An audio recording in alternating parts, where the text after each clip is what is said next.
video we are going to read chapter 3 demand of class 11th commerce GSEB board. Subject is economics. The name of chapter 3 is demand. So let's get started. The first things first, what is demand and why do we need to read about it? Demand and supply are both interrelated concepts in economics. अगर आप economics पढ़ रहे हैं या पढ़ना चाहते हैं तो उसमें सबसे बेसिक सी जो दो चीज़ें आती हैं वो हैं डिमांड और सप्लाई। ये मार्केट के रिलेटेड हैं कि किसी मार्केट में कितनी किसी कमोडिटी की डिमांड है, यानी कि कितनी उसकी मांग है वहाँ पर, और कितनी वो चीज़ें अवेलेबल है, इसको बोलते हैं सप्लाई।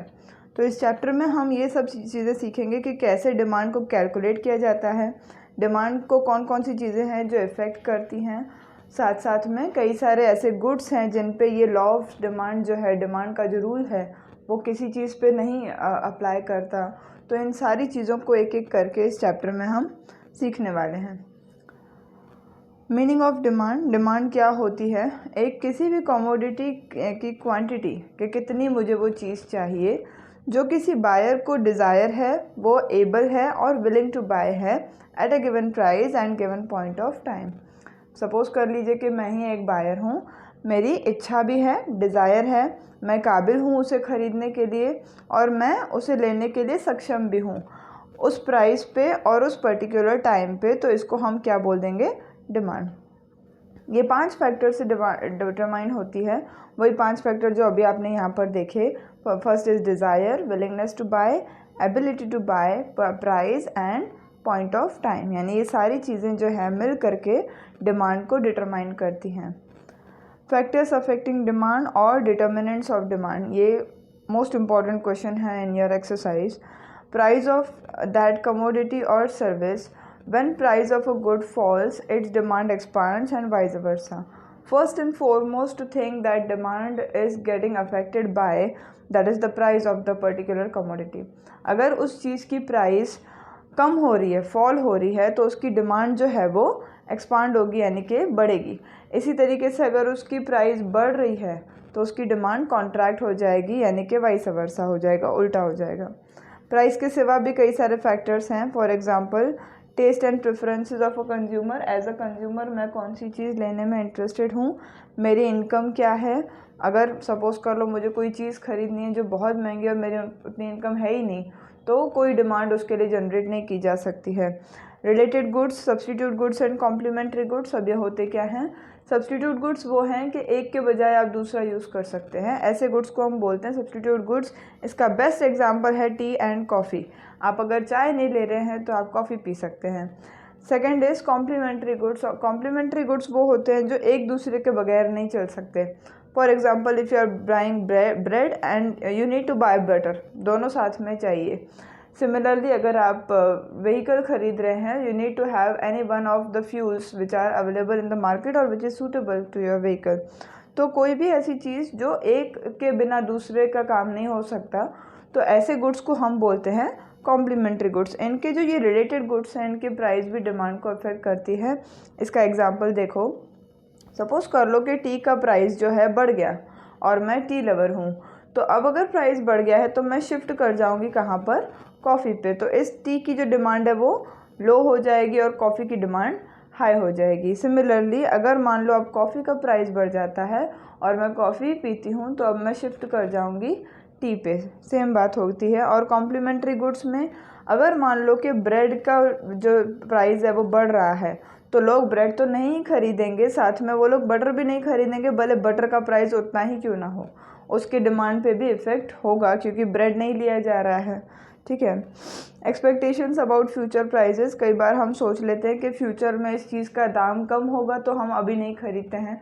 तो अगर हम ये फ्यूचर प्राइस लेकर के बैठे हैं कि अब दाम कम होगा, तो हम अभी डिमांड को फॉल कर देते हैं, यानी कि डिमांड कॉन्ट्रैक्ट हो जाता है। और अगर हमें लगता है कि फ्यूचर में प्राइस राइज होगा, तो अभी डिमांड जो है एक्सपांड हो जाता है, अपने आप सारे कंज्यूमर्स कर देते हैं। लास्ट थिंग है size and demographic profile of population.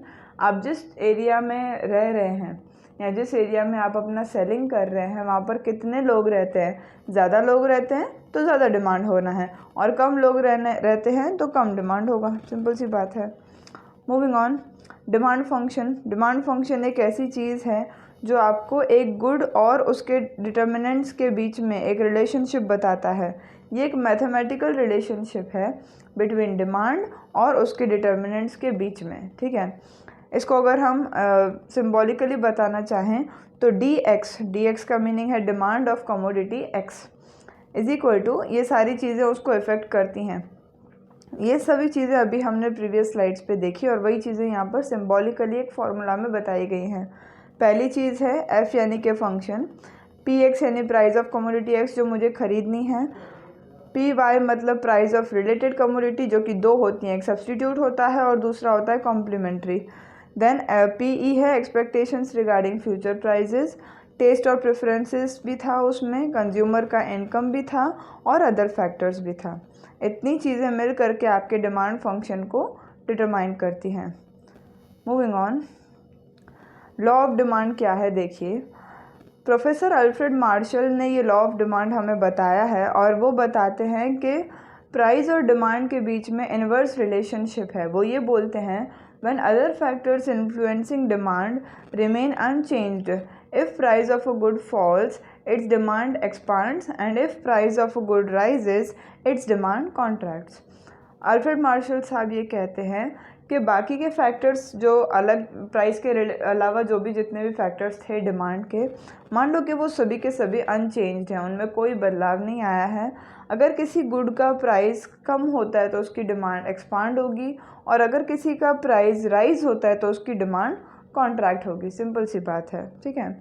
अब इस लॉ ऑफ डिमांड के कुछ अजम्पशंस हैं, यानी कि ये कुछ बातें ऐसी हैं जो बोलते हैं कि अनचेंज्ड रहेंगी, यानी कि चेंज नहीं होंगी। हालांकि रियल लाइफ में ऐसा पॉसिबल नहीं है।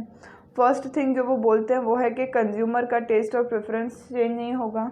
सेकंड वो बोलते हैं कंज्यूमर की इनकम चेंज नहीं होगी। थर्ड वो बोलते हैं कि सब्सटीट्यूट और कॉम्प्लीमेंट्री गुड्स यानी कि जो रिलेटेड गुड्स हैं उनकी प्राइस भी चेंज नहीं होगी और कंज्यूमर्स कोई भी फ्यूचर प्राइस को लेकर के कोई अंदाज़ा नहीं लगा रहे या उन्हें कोई अंदाज़ा है नहीं, कुछ भी हो सकता है। और पॉपुलेशन का साइज़ भी सेम रहेगा यानी कि अनचेंज्ड रहेगा, तब आपका ये लॉ ऑफ डिमांड जो है काम करेगा उस पर्टिकुलर जगह पे। लॉ ऑफ डिमांड का एक्सप्लेनेशन दिया हुआ है इस पेज पे। लेफ्ट साइड पे आपको एक टेबल दिख रहा है जिसके फर्स्ट कॉलम में बताया price of milk in rupees 50, 40, 30, 20 and 10, यानी कि प्राइस जो है धीरे धीरे डिक्रीज़ हो रहा है। और demand of milk in litres अगर आप देखेंगे तो 1, 2, 3, 4, 5 यानी कि डिमांड इंक्रीज़ हो रहा है। सिंपल बात है, अगर प्राइस डिक्रीज़ होगा तो डिमांड इंक्रीज़ हो जाएगा। और यहाँ पर उसी को हमने एक ग्राफिकल रिप्रेजेंटेशन में दे दिया जो कि आपकी टेक्स्ट बुक में भी दिया है। एक्स एक्सिस पे demand of milk in litres दिया हुआ है और वाई एक्सिस पे price of milk in rupees दिया हुआ है। अब सारी पॉइंट्स को प्लॉट कर दो। ये जो डी आप देख रहे हो ये आपका डिमांड कर्व है, ठीक है। आपकी डिमांड ऐसे अगर अपवर्ड स्लोपिंग जा रही है लेफ़्ट टू राइट तो इसका मतलब ये क्या हुआ कि डिमांड बढ़ रहा है और प्राइस कम हो रहा है। अगर ये राइट टू लेफ़्ट जा रहा होता, सॉरी ये राइट टू लेफ़्ट ही जा रहा है, अगर वो लेफ़्ट टू राइट जा रहा होता अपवर्ड फेसिंग में तो डिमांड कम हो रहा होता और प्राइस बढ़ रहा होता। सिंपल सी बात है। Moving on, reason for inverse relationship between price and demand. Price और डिमांड के बीच में रिलेशनशिप उल्टा क्यों है, उसके दो रीज़न्स हैं। पहला इनकम इफ़ेक्ट है और दूसरा है सब्सटीट्यूशन इफ़ेक्ट। इसका सिंपल वर्ड्स में अगर हम इनकम इफ़ेक्ट का मीनिंग समझें कि सपोज़ कर लो मैं कोई गुड ले रही हूँ, कोई भी चीज़ मैं हर रोज़ ख़रीदती हूँ जो मुझे चाहिए ही हर रोज़, और मेरी इनकम हर रोज़ की उतनी है जितनी अभी है, आज है। पर मान लो कि उस गुड का जो प्राइस है वो कम हो जा रहा है तो मेरी रियल इनकम बढ़ जाएगी। एग्ज़ाम्पल ले लो, मान लो मैं हर रोज़ मिल्क लेती हूँ, वो मिल्क जो है 20 रुपीज़ पर केजी हर रोज़ आता है और मेरी इनकम है कुल मिलाकर के पर डे 50 रुपीज़ की।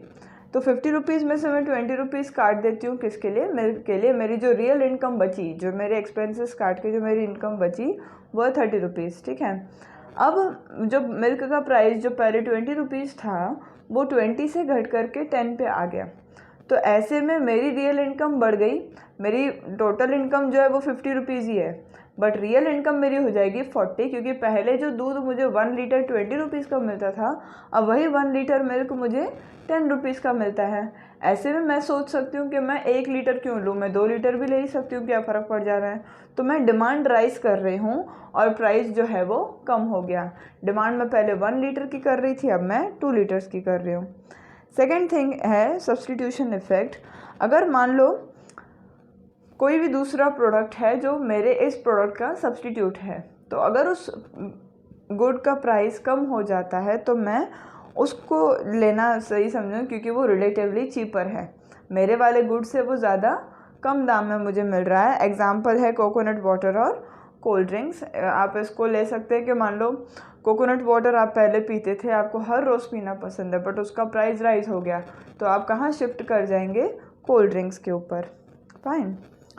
Next comes exceptions to the law of demand. Law of demand कई सारी ऐसी जगहें हैं जहाँ पर काम नहीं करता है। अब वो कहाँ, पहली जो है चीज़ है वो है prestigious goods, for example expensive jewellery, expensive car, expensive mobile phones etcetera. कुछ ऐसे गुड्स होते हैं जो बहुत ज़्यादा महंगे होते हैं, जैसे कि ज्वेलरी हो गई, कार्स या मोबाइल फ़ोन्स। ऐसे में इनके प्राइस बढ़ भी जाएं तो भी कोई किसी को दिक्कत नहीं होती, क्योंकि ये चीज़ें कौन खरीदते हैं, रिच पीपल। अगर इनका प्राइस बढ़ जाता है तो उल्टा इनकी डिमांड और बढ़ जाती, क्योंकि लोगों को लगता है कि ये बहुत ज़्यादा अच्छी क्वालिटी का होता है। और अगर मान लो इनका प्राइस कम हो भी गया तो ऐसा नहीं होता कि इनका डिमांड हमेशा ही बढ़ा रहे, क्योंकि ये बहुत ज़्यादा प्रेस्टिजियस गुड्स हैं, ठीक है। और कई बार ऐसा होता है कि रिच कंज्यूमर ऐसा सोचते हैं कि अगर प्राइस फॉल हुआ तो कहीं ना कोई डिफेक्ट होगा, या गुड्स के अपने जो प्रेस्टीज है, उनका जो वैल्यू है वो कम हो रहा है। Second point is extremely low priced goods. Example है पेन, स्टेपलर पेन्स एक्सेट्रा। कुछ ऐसी चीज़ें हैं हमारी लाइफ में जिनकी कीमत बहुत ज़्यादा कम होती है, बट ऐसा नहीं है कि उनकी कीमत कम है इसीलिए हम उनकी डिमांड बढ़ा देते हैं। वो जितनी हमें चाहिए, जब चाहिए, हम तभी लेते हैं, उनकी प्राइस भले ही कितनी भी कम क्यों ना हो जाए। तो यहाँ पर लॉ ऑफ डिमांड काम नहीं करता। लॉ ऑफ डिमांड हमें क्या बोलता है कि जितनी प्राइस कम होगी उतना डिमांड राइज होगा, लेकिन इन चीज़ों के लिए ऐसा नहीं है। एग्जाम्पल इनका एक और है मैच बॉक्स, है ना। Third one is Giffen goods. Giffen goods का ये जो कॉन्सेप्ट है, ये रॉबर्ट गिफन ने हमें दिया था। वो ये बोलते हैं कि 2 क्वालिटी के गुड्स होते हैं, पहला होता है इन्फीरियर और दूसरा होता है सुपीरियर। एक कम क्वालिटी का गुड और एक अच्छी क्वालिटी का गुड। जो कम क्वालिटी का उसे बोलेंगे इन्फीरियर और जो अच्छी क्वालिटी का उसे बोलेंगे सुपीरियर। तो अब अगर मान लो कि मैं पहले इन्फीरियर क्वालिटी के कोई गुड्स लेती थी और सुपीरियर क्वालिटी के गुड्स जो हैं बहुत ज़्यादा महंगे थे, मैं उनको ले नहीं पाती थी, मेरा परचेजिंग पावर नहीं था। बट अब जो है जो सुपीरियर गुड्स हैं उनका प्राइस कम होकर के इतना कम हो गया कि वो इन्फीरियर गुड्स पे ही आ गया, बट उसकी क्वालिटी उतना ही है। दोनों का प्राइस सेम हो गया, क्वालिटी उतना ही है, सेम क्वालिटी अलग है, सुपीरियर क्वालिटी का अलग है और इन्फीरियर क्वालिटी वाले का अलग है क्वालिटी, प्राइस सेम है दोनों का। तो एज अ कंज्यूमर मैं इन्फीरियर से शिफ्ट कर जाऊंगी कहाँ पर, सुपीरियर पे, क्योंकि मुझे सेम प्राइस में या ऑलमोस्ट थोड़े बहुत डिफरेंस में अच्छी क्वालिटी के गुड्स मिल रहे हैं। तो ऐसे में हम इन्फीरियर क्वालिटी के गुड्स को रिप्लेस कर देते हैं, सब्सटीट्यूट कर देते हैं सुपीरियर क्वालिटी के गुड्स के साथ। ये कॉन्सेप्ट जो है रॉबर्ट गिफन ने दिया था। लास्ट आता है स्पेशल प्रेफरेंसेस ऑफ पीपल। लोगों की कई सारी ऐसी चॉइसेस होती हैं जो आजीवन कभी चेंज ही नहीं होती। फॉर एग्जांपल कोई पर्टिकुलर ब्रांड है टूथपेस्ट का जो हम हमेशा से वही यूज़ करते हैं, शूज़ का कोई ब्रांड है तो वो उनका प्राइस बढ़ रहा है, कम हो रहा है, डजेंट मैटर, हमें वही चाहिए तो वही चाहिए। Moving on, expansion and contraction of demand. अगर किसी कमोडिटी के जब प्राइस जो चेंज होता है उस वजह से डिमांड में बदलाव आ रहा है, प्राइस कम हुआ तो डिमांड एक्सपांड होगा, है ना, और अगर प्राइस बढ़ा तो डिमांड कॉन्ट्रैक्ट हो जाएगा। तो ये जो लॉ है, ये जो 2 टर्म्स हैं expansion and contraction of demand, ये सिंपली उस पर्टिकुलर कमोडिटी के प्राइस से अगर डिमांड में इफेक्ट आ रहा है तो ये दोनों हम टर्म्स यूज़ करेंगे। इनका मीनिंग वही होता है, बढ़ना और घटना, ठीक है। यहाँ पर एक टेबल दिया हुआ है जिसमें प्राइस ऑफ कमोडिटी रुपीज़ में दिया है 54321 और उसकी डिमांड भी दी हुई है। डिमांड धीरे धीरे बढ़ रही है क्योंकि प्राइस कम हो रही है। अब डिमांड जो है कॉन्ट्रैक्ट्स बीच वाले पॉइंट जो है 3 जो प्राइस ऑफ कमोडिटी भी 3 है, डिमांड भी 3 है, उसको आप एज अ सेंटर पॉइंट लीजिए ऊपर जब आप जाएंगे तो प्राइस बढ़ेगा और डिमांड कम होगा, सिंपल सी बात है। नीचे जब आप आएंगे तो प्राइस कम होगा और डिमांड एक्सपांड होगा क्योंकि फॉल हो रहा है प्राइस में। इसी सेम चीज़ को जब आप ग्राफ में प्लॉट करते हैं, मिडिल पॉइंट को दिखाया गया है ए, उसके ऊपर जाएंगे तो कॉन्ट्रैक्शन ऑफ डिमांड, नीचे आएंगे तो expansion of demand. Remember this thing कि जब भी ग्राफ करेंगे एक्स एक्सिस पे डिमांड आएगा, वाई एक्सिस पे प्राइस आएगी। इस पर्टिकुलर चैप्टर के लिए डिमांड ही आपका आने वाला है। Next thing is increase and decrease in demand. अब आप ये सोचेंगे जो एक्सपांशन और कॉन्ट्रैक्शन है उसका मीनिंग भी एक ही था और इंक्रीज एंड डिक्रीज का भी मीनिंग एक ही है, बट एक सिंपल सा डिफरेंस है। एक्सपांशन और कॉन्ट्रैक्शन होता है किसी कमोडिटी के प्राइस की वजह से। अगर प्राइस सेम रह रहा है फिर भी डिमांड चेंज हो रहा है तो ऐसे में उसको हम बोलेंगे increase and decrease in demand. अब इस टेबल में आप देख सकते हैं प्राइस ऑफ कमोडिटी जो है वो सेम है, 3 ही है, लेकिन फिर भी डिमांड बढ़े जा रहा है। तो ऐसे में आप अगर देखेंगे जो अगेन बीच वाला पॉइंट पकड़िए जहाँ पर प्राइस भी 3 है और डिमांड भी 3 है, ऊपर जाएंगे तो डिक्रीज इन डिमांड है, नीचे आएंगे तो इंक्रीज इन डिमांड है। अभी उसी को प्लॉट कर दिया हमने ग्राफ में। ग्राफ में जो प्राइस ऑफ कमोडिटी है उसके सामने चल रही है वो एक ही लाइन है क्योंकि प्राइस कांस्टेंट है, उसमें कोई बदलाव नहीं है। लेकिन डिमांड के 3 कर्व्स बने, DD1, DD2 एंड DD3। तो ऐसे में आपका डिमांड जो है D1 से जब आप D2 की तरफ शिफ्ट करते हैं तो वो डिक्रीज़ है, और D1 से जब आप D3 की तरफ शिफ्ट करते हैं तो वो इंक्रीज़ है आपके डिमांड में। ठीक है, चलो मूविंग ऑन। इंडिविजुअल डिमांड और मार्केट डिमांड, बहुत ही सिंपल कॉन्सेप्ट है ये और बहुत ही इम्पॉर्टेंट भी है आपके 4 या 5 मार्कर क्वेश्चन के हिसाब से। इंडिविजुअल डिमांड जो है आपका, मान लो एज अ कंज्यूमर मैं किसी मार्केट में कितना डिमांड अकेले खड़ा कर रही हूँ उसे हम बोलेंगे इंडिविजुअल डिमांड। उसी पर्टिकुलर मार्केट में जितने भी कंज्यूमर्स हैं सबकी डिमांड को जब हम प्लस कर देंगे तो उसको हम बोल देंगे मार्केट डिमांड। सिंपल सी बात है। प्राइस ऑफ कमोडिटी आपको यहाँ दिया हुआ है फर्स्ट कॉलम में 10,8,642। सिंपली प्राइस जो है आपका लो हो रहा है, कम हो जा रहा है। और अगर हम अपना दिमाग लगाएं, यूनिट लॉजिक लगाएं, तो डिमांड जो है सबका बढ़ ही रहा होगा। इंडिविजुअल ए है, बी है और इंडिविजुअल सी है, सबका डिमांड अगर आप एक नज़र से देखें तो बढ़ रहा है। इंडिविजुअल ए का जो डिमांड है उसको हम बोलेंगे इंडिविजुअल डिमांड, इंडिविजुअल बी का जो डिमांड है उसको भी बोलेंगे इंडिविजुअल डिमांड, इंडिविजुअल सी का जो डिमांड है उसको भी बोलेंगे इंडिविजुअल डिमांड। लेकिन लास्ट कॉलम में जब ए, बी और सी की डिमांड्स को प्लस कर दिया गया है तो उसको बोलेंगे हम मार्केट डिमांड। और सेम चीज़ को अगर इसी सेम चीज़ को हम वापस ग्राफ में प्लॉट करने जाएं तो ये अलग से डिमांड कर्व बनाया पर्सन ए का, जिसको अगेन नाम दिया है D1। 5 पॉइंट्स थे, पांचों पॉइंट्स को नाम दिया है ABCDE। एक्स एक्सिस पे डिमांड है, वाई एक्सिस पे प्राइस है, सेम जैसा होता है और ये हम डिनोट कर देंगे demand curve of person A. आगे चलें तो demand curve of person B दिया हुआ है, सेम चीज़ है आपका। नीचे आता है आपका डिमांड एक्स एक्सिस पे, वाई एक्सिस पे आता है प्राइस, और 5 पॉइंट्स को आप यहाँ प्लॉट कर देंगे, इसको नाम दे देंगे D2। और नीचे आएंगे तो डिमांड कर्व फॉर पर्सन सी जो है जिसका नाम दिया है D3 वो प्लॉट कर दिया है, और लास्ट में मार्केट डिमांड कर्व जिसमें सबको प्लस कर दिया है और सेम चीज़ है वही, नीचे एक्स एक्सिस पे डिमांड, वाई एक्सिस पे प्राइस ऑफ द कमोडिटी। इस तरीके से आपके चारों जो भी कॉलम्स थे, demand by individual A, B, C और मार्केट डिमांड, 4 कॉलम्स को आप यहाँ पर 4 अलग अलग ग्राफ्स में प्लॉट कर देंगे, बात ख़त्म हो जाएगी। Next thing is price elasticity of demand. Price elasticity of demand आपको बताता है कि डिमांड चेंज हुआ, प्राइस भी चेंज हुआ, बट कितना किस में चेंज हुआ, प्रोपोर्शन क्या है चेंज का, वो आप कहाँ से पता लगाएंगे? प्राइस इलास्टिसिटी ऑफ डिमांड से। इसकी ज़रूरत क्या है अगर हम ये जानें? हमें ये तो पता है कि डिमांड चेंज होता है तो प्राइस भी चेंज होता है ना, बट कितना डिमांड चेंज हुआ तो कितना प्राइस चेंज हुआ था, ये पता लगाने के लिए ये फार्मूला बड़े काम की चीज़ है आपके लिए। इसकी ये फार्मूला है price elasticity of demand is equal to percentage change in demand whole divided by percentage change in price. Suppose कर लो आपकी प्राइस पहले 100 रुपीज़ थी, अब वो प्राइस 150 रुपीज़ हो गई, तो प्राइस में परसेंटेज चेंज हुआ 50%। और आपकी डिमांड पहले 100 यूनिट्स थी, अब वो 50 यूनिट्स पे आ गई, तो उसमें भी चेंज हुआ लेकिन वो -50% हुआ। प्राइस में जो चेंज हुआ था वो +50% था। तो जब आप +50% को डिवाइड करेंगे -50% से, आंसर आएगा -1। तो -1 जो है आपका प्राइस इलास्टिसिटी ऑफ डिमांड है। मार्शल के हिसाब से the degree of elasticity of demand depends upon the extent of rise in demand because of a fall in price and upon the extent of fall in demand because of a rise in price. Marshall के हिसाब से elasticity of demand एक ऐसी चीज़ है, degree है, जो बताता है कि आपका अगर डिमांड राइज हुआ तो क्यों हुआ, फॉल इन प्राइस की वजह से हुआ, बट कितना था, एक्सटेंट यानी कि कितना, और साथ साथ में extent of fall in demand because of a rise in price.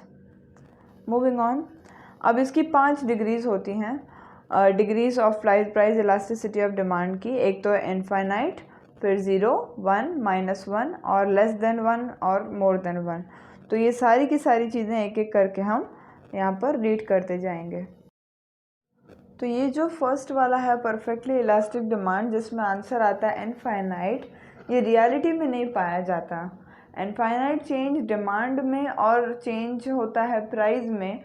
इसके अंदर ऐसा होता है, अगर हम एग्जांपल से समझें, मान लो आपका प्राइस बिल्कुल भी चेंज नहीं हुआ, नेग्लिजिबल चेंज प्राइस में हुआ, यानी बहुत कम चेंज हुआ, और आपकी डिमांड आपकी बहुत ज़्यादा चेंज हो गई। ऐसा रियल लाइफ में नहीं होता, इसीलिए रियलिटी में नहीं मिलती।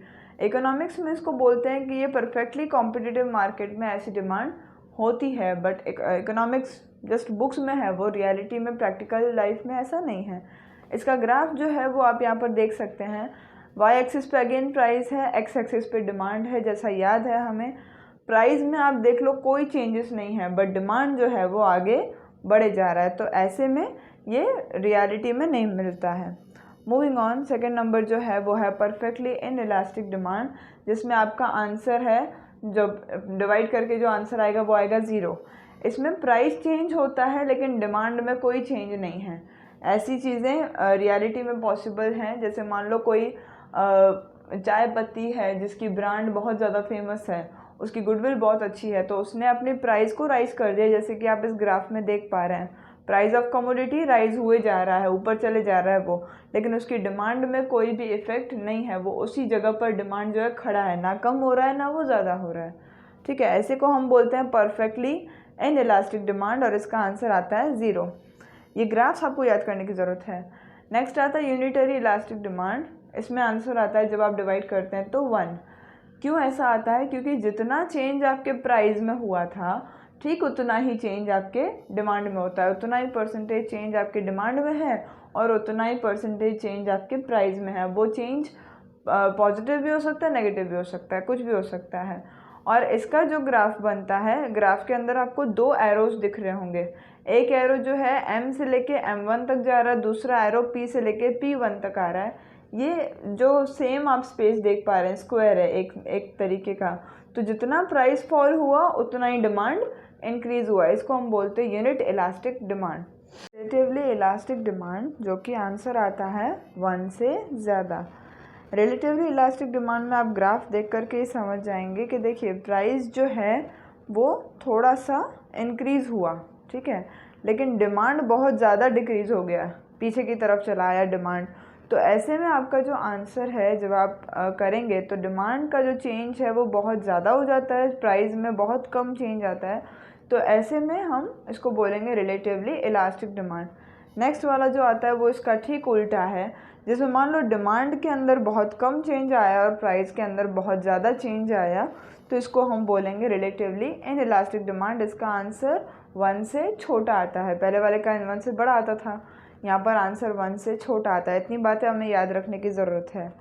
नेक्स्ट जो है वो है आपका income elasticity of demand.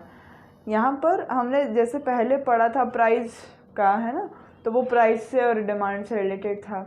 Income वाले में जो है वो इनकम से रिलेटेड है। हमारी इनकम अगर बढ़ेगी तो हम डिमांड बढ़ा देंगे, इनकम घट जाएगी तो हम डिमांड भी घटा देंगे, सिंपल सी बात है। इसकी एक फॉर्मूला है proportionate change of demand whole divided by proportionate change of income. मेरी डिमांड जो है वो किससे चेंज होती होगी? अगर मेरी इनकम में चेंज हुआ है तो, ठीक है। मूविंग ऑन, इसके भी कुछ डिग्रीज हैं, जैसे कि price is equal to 1, greater than 1 and less than 1, जो कि हम प्राइस इलास्टिसिटी ऑफ डिमांड में भी हमने पढ़ा है। इज इक्वल टू 1 को वहाँ बोला गया था यूनिटरी, सेम यहाँ पर है रिलेटिवली इन इलास्टिक डिमांड और relatively elastic demand same to same है यहाँ पर। नेगेटिव इनकम इलास्टिक डिमांड क्या है वो थोड़ा सा समझने की ज़रूरत है। मान लो मेरा इनकम बढ़ा लेकिन फिर भी मैंने उस कमोडिटी का डिमांड जो है वो कम करवा दिया, तो ऐसे में ये जो आंसर आएगा वो नेगेटिव आएगा, माइनस में आएगा। डिमांड कम हो रही है, इनकम बढ़ रही है, तो आंसर माइनस में आएगा और इसको हम डालेंगे नेगेटिव इनकम इलास्टिक डिमांड के अंदर। और लास्ट आएगा ज़ीरो इनकम इलास्टिक डिमांड। इसका मीनिंग ये हुआ कि मान लो मेरी इनकम बहुत ज़्यादा बढ़ गई लेकिन फिर भी मैंने उस गुड्स की डिमांड को बढ़ाया नहीं, मुझे उतना ही चाहिए जितना मुझे लेना है या मैं उसको और बढ़ाना नहीं चाहती, तो ऐसे में मेरा कोई भी चेंज डिमांड में नहीं हुआ। डिमांड जो है 0% चेंज हुआ लेकिन इनकम चेंज ज़्यादा हुआ, भले बढ़ा के घटा जो भी है। तो ऐसे में आंसर आपका जो है वो ज़ीरो आएगा और उसको आप डालेंगे ज़ीरो इनकम इलास्टिक डिमांड में। नेक्स्ट आता है cross price elasticity of demand. हमने पढ़ा था कि दो टाइप के गुड्स आते हैं, सब्सटीट्यूट गुड्स और कॉम्प्लीमेंट्री गुड्स। अब ऐसे में इसके जो इफ़ेक्ट्स हैं दूसरे गुड्स पे वो बहुत ज़्यादा पड़ते हैं। एग्जांपल लो, मान लो कि दो गुड्स हैं ए और बी, इस समय वो दोनों गुड्स सब्सटीट्यूट हैं, एक के बजाय दूसरा लिया जा सकता है।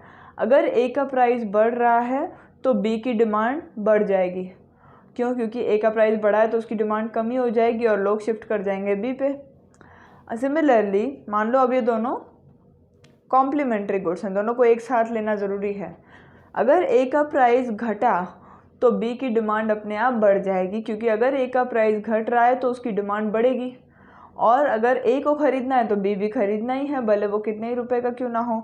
तो ऐसे में कितना चेंज एक पर्टिकुलर प्रोडक्ट की प्राइस में आता है और वही प्राइस जो दूसरे के डिमांड को कितना इफ़ेक्ट करता है, इसको हम बोलते हैं cross price elasticity of demand. Cross इसीलिए क्योंकि एक गुड की प्राइस से या एक गुड की डिमांड से दूसरे पे इफ़ेक्ट होता है। इसकी एग्जांपल है percentage change in demand for good X and upon divided by percentage change in price for good Y. आपके एक्स और वाई कभी सब्सटीट्यूट गुड्स हैं कभी कॉम्प्लीमेंट्री गुड्स हैं, डिपेंड करता है जो सिचुएशन है उस पर। Methods of measuring elasticity of demand. Demand को मेजर करने के या उसकी इलास्टिसिटी को मेजर करने के तीन मेथड हैं। जो फर्स्ट मेथड है वो इस चैप्टर में आपने पढ़ा, वो है मेथड ऑफ प्रोपोर्शनेट चेंज, किसमें कितना बदलाव आया। दो जो मेथड हैं, पहला है total outlet method, total expenditure method उसका दूसरा नाम है। ये जो है आप हायर क्लासेस में पढ़ेंगे, और लास्ट वाला भी जो है ज्योमेट्रिक मेथड, ये भी आप हायर क्लासेस में पढ़ेंगे। Thank you so much for watching this video so patiently and hearing me out. Do share this video and like the video if you liked it or if you found it informative. Thank you so much.